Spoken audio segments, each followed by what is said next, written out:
atëherë ne si parti opozitore do të vazhdojmë të bëjmë edhe më shumë presionin nëse lëvizja vetëvendosje do të vazhdon të sabotojë shtetin e Kosovës.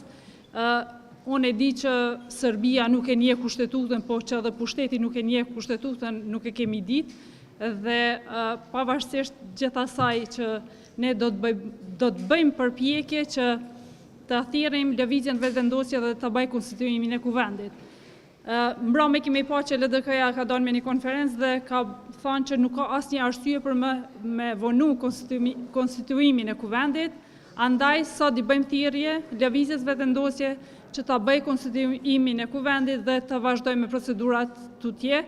Vendi jonë ka shumë punë për të bërë, ka shumë tema për të diskutuar, ku të cilat janë shumë të rëndësishme për vendin tonë, andaj sot i bëjmë edhe një herë thirrje lëvizjes vetëvendosje, mos të shkojnë në zyrat ilegale, të rri aty dhe të vi në kuvend, të bëj konstituimin dhe të vazhdojmë punën tutje. Faleminderit shumë. Zonja Bitu që përmendet LDK-n, pra pas qëndrimit e fundit të këtij subjekti politik, i bie që kurtit nuk i ka mbetur një subjekt për të negociuar për një marrëveshje politike, prandaj e keni këtë qëndrim që duhet të vetrohet sa më parë për konstituimin e kuvendit. Është shumë e rëndësishme që të bëhet një konstituimi i kuvendit. LDK-ja e pam që ka dalë që do ta sfidon me president, andaj spari dhe të bëhet konstituimi, dhe zgjidhen kryetari, nënkretar dhe pastaj ta shohim se si do të rrihet situata. Nëse lëvizja vetëvendosje dhe kurti e ka seriozisht për zgjedhjen e presidentit, atëherë ka partinë LDK-n që do ta sfidojë dhe do ta zgjedhin së bashku.